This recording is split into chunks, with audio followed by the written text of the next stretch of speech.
Croeso chi yma ar ddydd Gwener i'r Gell. Rwan y diwrnod o'r blaen, oedd hi'n dipyn o frwydr yn gardd ni. Bob bore pan fyddai'n rhoi bwyd allan i'r adar, rhai cyntaf i ymddangos fydd y colomenod.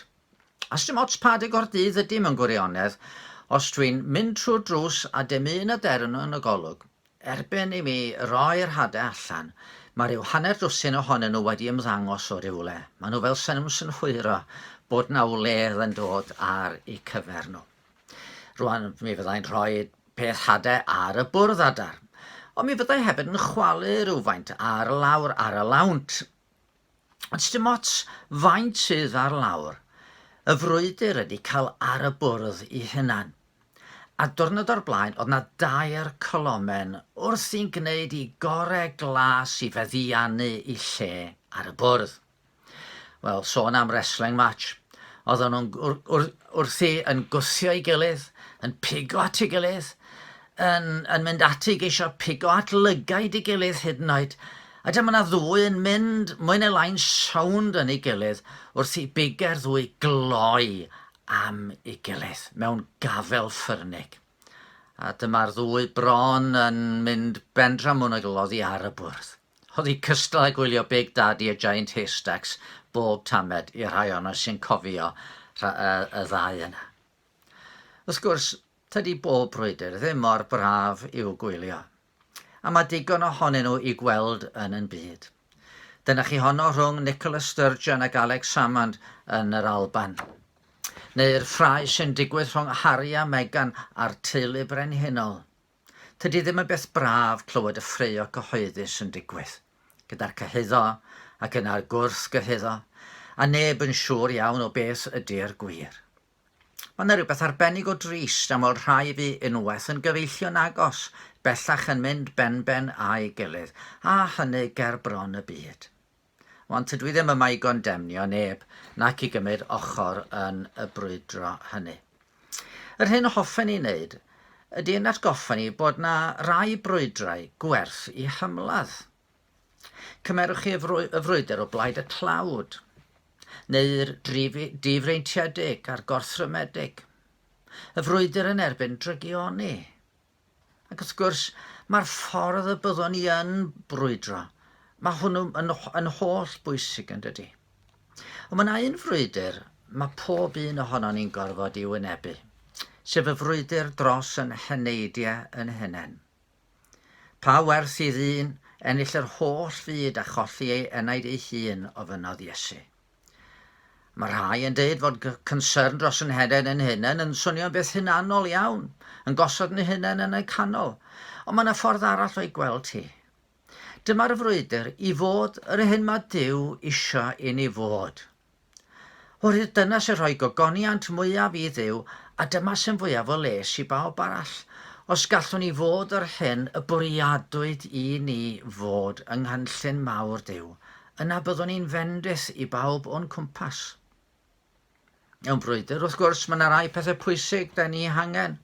Yn gyntaf, rhaid gwybod pwy ydy yn gelyn neu yn gwrthwynebwr. Ac mae'r drindod feiblaidd o ddiafol, cnawd a byd yn crynhoi maes yn brwydr ni, mae'n siŵr. Mae'r diafol am yn rhannu oddi wrth yn creuwr a gwneud i ni ame, fel y gnath i Efa ac Adda am y heilion i Duw yng Ngardd Eden. Fe ddaw weithiau fel temptiwr. Weithiau daw yn fygythiol iawn i'n dychryn, ac weithiau fe ddaw fel angel goleuni. Ond bob amser, tad celwyddau ydi o, a llofrydd yn heneidiau. Yna mae'r cnawd. Mae yna frwydr oddi mewn i ni, yn gwneud i ni anghofio nad arfaran i ni gybydd byw dyn. Da ni angen mwy na bodloni yn cyrff, neu hyd yn oed bodloni'n meddyliau a'n emosiynau.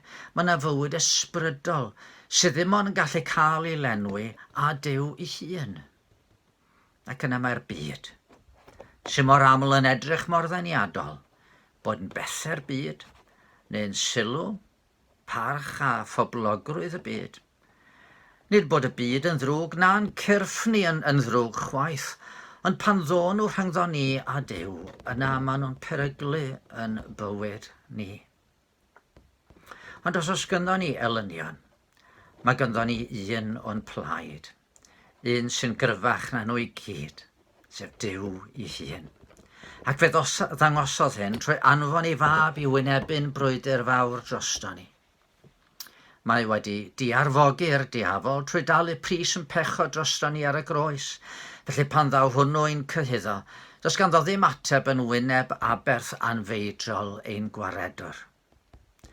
Yn y frwydr gyda'n cnawd, fe roddodd Duw galon newydd i bob un sydd wedi credu'n Iesu, ac ysbryd newydd o'n mewn. Yn wir, mae Dyw'r ysbryd glân wedi dod i wneud ei gartref yn ein calonnau, ac y mae'n brwydro gyda ni yn erbyn y chwantau hynny sy'n dod rhyngddo ni ac ewyllus yn harglwydd. Ac yn ein brwydr gyda'r byd, mae Duw yn ei ras wedi rhoi gwrthrych i ni llawer harddach nag unrhyw beth fedrwn ni ffeindio yn y byd.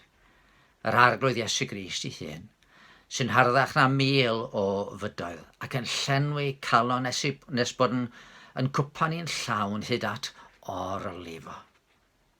A'r ffordd i fuddugoliaeth yn y frwydr hon ydy ildio'n hunain yn llwyr i'r Crist hwn.